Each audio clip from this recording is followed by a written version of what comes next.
국경을 초월한 사랑, 가슴 시린 사랑, 가슴 아픈 사랑, 이런 수식어가 붙는 사랑은 큰 난관이나 고난을 극복하고 쟁취한 사랑에 대한 메타포입니다. 지금의 20, 30대 사람들은 이러한 연애 감정을 감정의 소모라고 받아들입니다.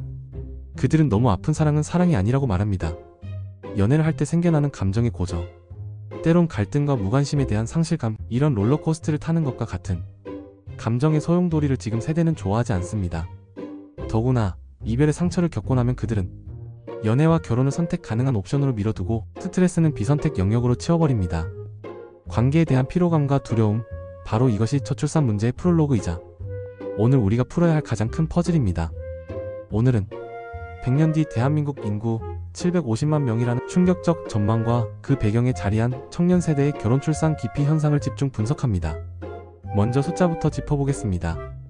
통계청 장기 추계를 토대로 국내외 연구진이 시뮬레이션한 결과 지금 약 5천만 명인 우리 인구가 2125년에는 750만 명 수준까지 감소할 가능성이 제기됐습니다. 서울, 경기, 인천을 모두 합친 것보다도 적은 규모입니다. 인구 구조가 이렇게 급격히 축소되면 세금, 연금, 국방, 지방 소멸 등 국가 시스템 전반이 흔들릴 수밖에 없습니다. 왜 이런 시나리오가 나왔을까요? 가장 직접적인 원인은 합계 출산율, 즉 여성 한 명이 평생 낳는 평균 자녀 수가 0.7명대로 떨어진 데 있습니다. 대체 출산율 2.1을 크게 밑도는 수치죠. 특히 2030대 청년층이 결혼을 미루거나 비혼을 택하면서 출생아 수는 매년 최저치를 갈아치우고 있습니다. 청년들의 목소리를 들어봅니다.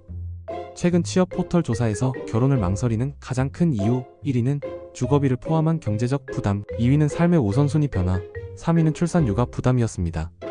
광역시 평균 전세가 3억 원대, 수도권 전세가 5억 원을 훌쩍 넘나드는 현실에서 신혼집이 아니라 신혼빚에 대한 부담감으로 두렵다는 응답이 잇따랐습니다. 일자리 안정성도 큰 변수입니다. 전체 취업자의 38%가 비정규직으로 청년층으로 좁히면 45%까지 높아집니다.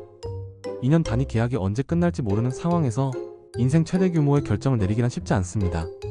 혼수, 예식, 신혼여행 같은 초기 비용만 수천만 원, 자녀 양육과 사교육에 대한 부담까지 더하면 나 하나 먹고 살기도 버겁다는 토로가 과장이 아닙니다. 삶의 우선순위도 달라졌습니다.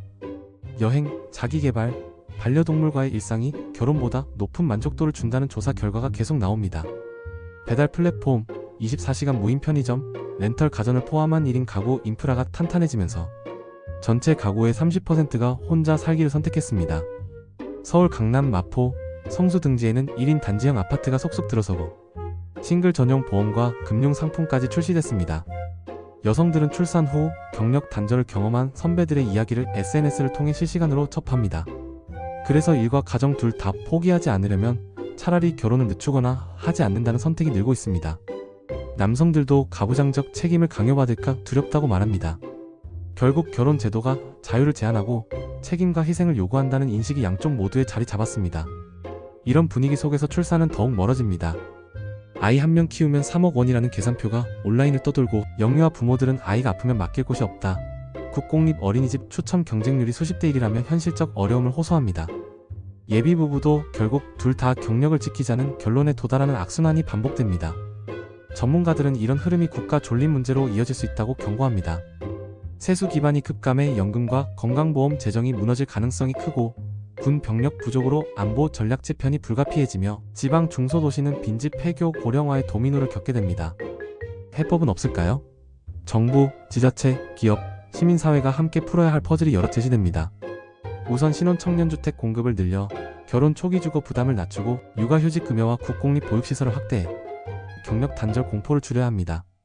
과도한 예단 예물 과시형 결혼식을 개선하고 외국 청년의 이민을 적극적으로 받아들이는 다문화 정책도 대안으로 떠오릅니다. 무엇보다 장시간 근무와 성과 중심 문화가 바뀌지 않는 한 결혼과 출산은 여전히 높은 장벽일 수밖에 없습니다. 주 4일제나 재택근무 같은 시간의 유연성이 결혼과 출산에 대한 긍정적 의향을 높였다는 사례도 발표됐습니다. 저출산은 통계가 아니라 우리 삶의 이야기입니다. 연애를 감정 소모로만 바라보는 피로감이 결혼은 빚으로 시작된다는 공포로 이어지고 마침내 국가의 존속 위기라는 결론에 닿았습니다. 하지만 해답은 멀리 있지 않습니다.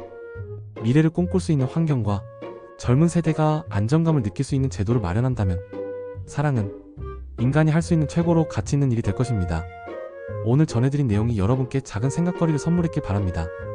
영상이 마음에 드셨다면 구독, 좋아요, 알람 설정해주세요. 다음에 더 좋은 영상으로 찾아뵙겠습니다. 감사합니다.